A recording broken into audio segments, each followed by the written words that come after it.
Let's start with the first instinct most people have when they get hurt. They react. And I'm not judging you for that. When someone disappoints you, disrespects you, ignores you, or breaks a promise, it hits your emotions first. Your chest tightens. Your mind starts racing. You want answers. You want him to feel what you're feeling, so you type the long message. You raise your voice. You demand clarity. You let the emotion lead. But here's the problem with that. When he hurts you, he's already bracing for that reaction. He expects the paragraph. He expects the tears. He expects the argument. He expects you to chase the conversation so he doesn't have to. And when you give him the reaction he predicted, the dynamic stays the same. Nothing shifts. You may feel temporarily relieved because you expressed yourself, but the power structure hasn't changed. Now let me show you the move he won't expect. Composure, stillness, control. When something hurts you and instead of exploding, you pause, that pause is powerful. When instead of sending 10 emotional messages, you send one calm response or no response at all, that silence speaks. When your voice stays steady instead of shaking, when your tone stays measured instead of reactive, he feels that difference immediately. Because now he can't read you, and when he can't read you, he has to think. See, emotional reactions are predictable, but emotional discipline, that's rare. When you don't react instantly, you reset the emotional frame. You shift from being the one who is wounded and scrambling to being the one who is observing and deciding. That shift changes everything. Instead of trying to convince him that he hurt you, you let your energy communicate it. You don't beg him to understand. You don't over-explain why it bothered you. You simply respond in a way that says, I see what just happened.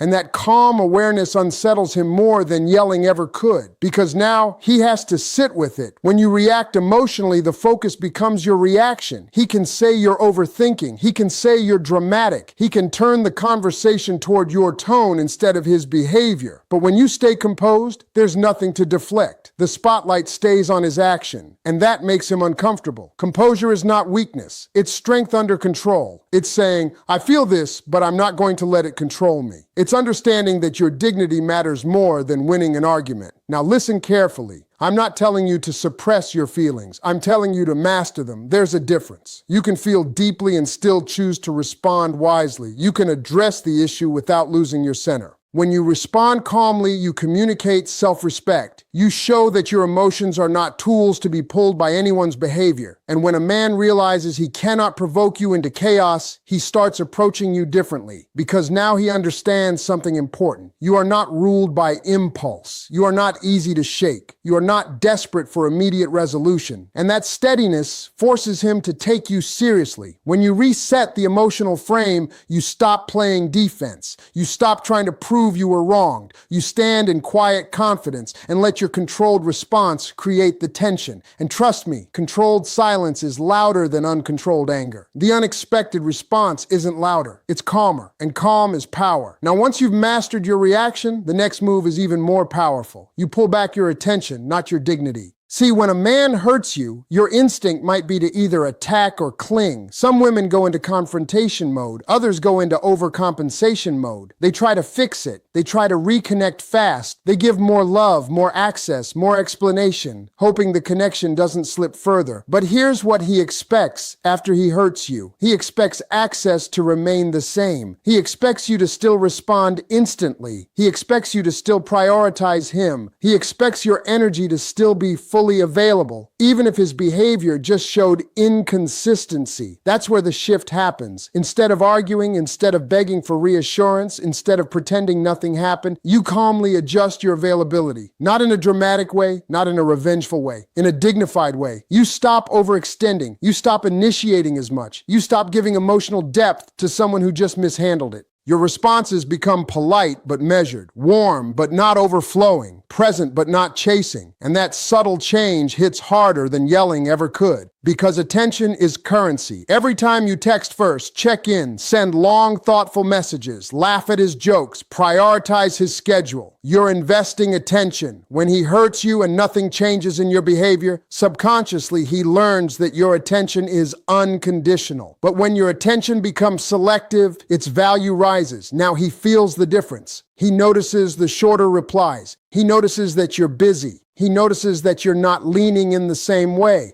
And instead of you saying, you hurt me, your behavior says, access to me adjusts based on how you treat me. That's not manipulation, that's alignment.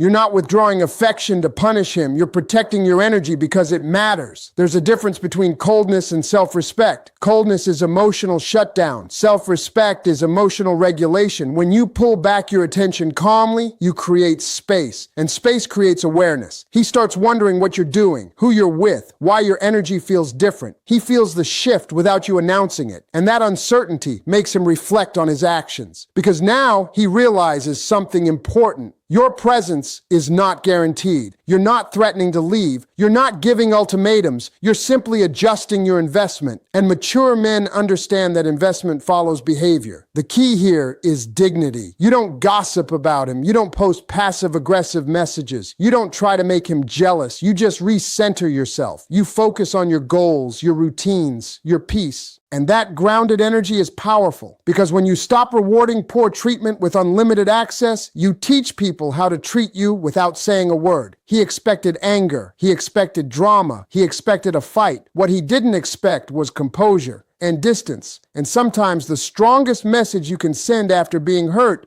is this: my attention is a privilege, not a guarantee. Now let's talk about something that most people are afraid of using because it feels uncomfortable: silence.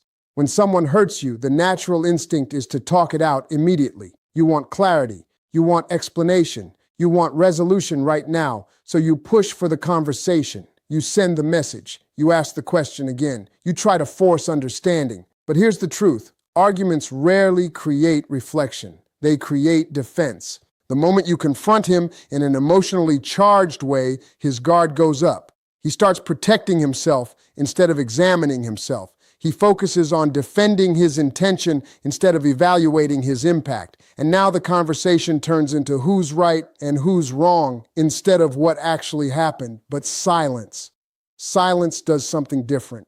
When you don't rush to argue, when you don't flood him with paragraphs, when you don't chase closure, you create space. And in that space, there's nothing distracting him from his own thoughts. Silence removes the noise. And when the noise is gone, people are left alone with their actions. That's uncomfortable. If he said something careless, if he acted distant, if he crossed a boundary, and instead of fighting, you simply step back, he feels that shift. He notices you're not leaning in the same way. He senses that your energy has changed. And now he has time to think. He starts replaying the interaction in his head. He starts wondering if he misjudged you. He starts questioning whether he pushed too far. Because you didn't argue, he doesn't have a reaction to blame. All he has is his behavior. Silence forces accountability without accusation. Now let me be clear. This isn't about playing games or using the silent treatment as punishment. That's immature. That's manipulation. What I'm talking about is controlled quiet, intentional space, choosing not to engage in chaos. You're not ignoring him to make him anxious. You're stepping back to protect your peace. And when you protect your peace instead of protecting the argument, your value rises because you're showing emotional discipline.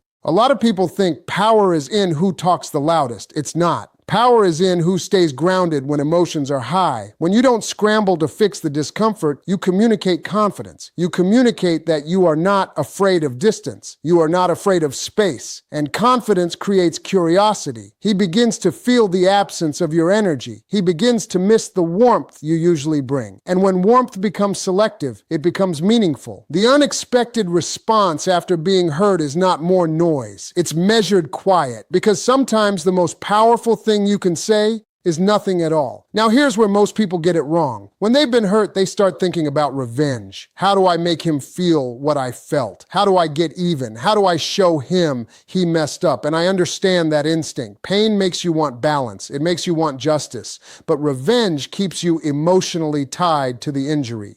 Elevation frees you from it. The response he won't expect is not retaliation, it's upgrade. When he hurts you, instead of plotting how to disturb his peace, you improve yours. Instead of trying to trigger jealousy, you build confidence. Instead of trying to make him anxious, you make yourself stronger. That shift is powerful because when you respond to pain by glowing up, mentally, emotionally, physically, you send a message without ever sending a message. You start going to the gym consistently, you focus on your work, you spend more time with friends who uplift you, you read more, you learn more, you refine yourself, and here's the part that hits him unexpectedly. You look happier, not fake happy, not performative happy, but genuinely grounded. When a man expects you to be broken by his behavior and instead sees you expanding, it disrupts his assumptions. He thought his actions would shake you. He thought you'd spiral, but instead you stabilized and started rising. That creates curiosity. That creates concern. That creates awareness, because growth triggers something deep inside people. The fear of being left behind. When you upgrade your energy, you subtly communicate that you are preparing for a higher standard of life. And higher standards require higher behavior. If he wants to stay connected to you, he has to match that level. Now listen carefully. This is not about proving anything to him. The moment your glow up becomes about impressing him, you lose power. This is about becoming so focused on your own development that whether he steps up or not becomes secondary. You stop obsessing over his next move because you're busy making your own. And that independence shifts the dynamic. He starts noticing the changes,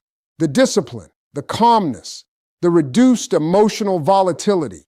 He feels that you're no longer revolving around the hurt. You've redirected the energy into progress. That's intimidating in the best way, because now he sees a version of you that doesn't need revenge to feel powerful, a version of you that doesn't need drama to feel validated, a version of you that channels pain into growth instead of chaos. That's rare. Most people respond to hurt with destruction, of peace, of communication, of connection. But when you respond with construction, building yourself, building your confidence, building your standards, you separate yourself from the ordinary. And men respect what rises above the ordinary. When he sees that hurting you didn't break you but refined you, he starts understanding that you operate on a different level. And whether he chooses to level up with you or not, you've already moved forward. Because the ultimate power move after being hurt is this: you don't fall apart, you rise.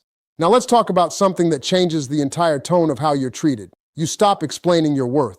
When you're hurt, there's a strong temptation to start listing everything you've done. After all I do for you, after everything I've given, you know how loyal I am.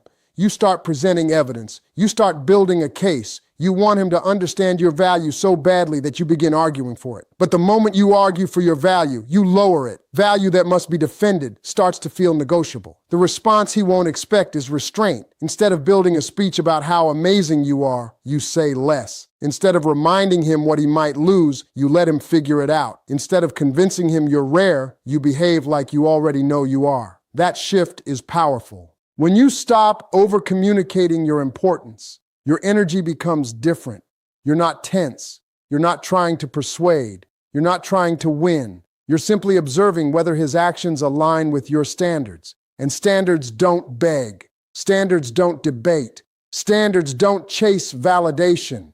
When you truly understand your worth, you don't need applause for it. You don't need constant reassurance. You don't need him to verbally confirm what you already know. You carry it quietly, and quiet confidence unsettles people who expect emotional chaos. See, when a man hurts you and you start pleading your case, he may listen, but deep down, he feels your fear of losing him, and fear shifts leverage. But when you respond with calm self-assurance, when you communicate boundaries without over-explaining, he feels something different. He feels that you are prepared to walk if necessary, not dramatically, not loudly, but peacefully. And that possibility changes how he sees you. When you stop saying, "Don't you see my value?" and instead start acting like your time and energy are precious, he has to decide whether he recognizes it on his own. You're no longer forcing awareness. You're allowing it. That's maturity. You don't need to threaten. You don't need to compete. You don't need to perform. You simply adjust your investment based on his behavior. If he steps up, you respond warmly. If he stays careless, you step back further. No speeches, no ultimatums, no emotional breakdowns,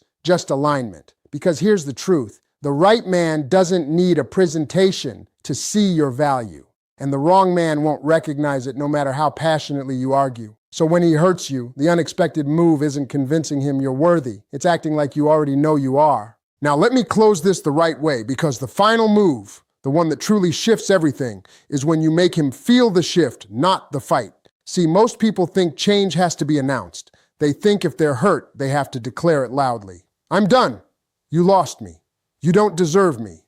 They believe power is in the speech, but real power is in the adjustment. When a man hurts you, and instead of creating a dramatic exit or a heated confrontation, you simply move differently, that's when he feels it. Your tone softens, but your availability decreases. Your kindness remains, but your effort becomes measured. Your presence is still there, but it's no longer automatic. That difference is felt, and here's why it's so effective. It creates emotional contrast. He remembers how warm you used to be, how engaged, how responsive, and now he senses a subtle coolness. Not disrespect, not bitterness, just boundaries. Boundaries change temperature.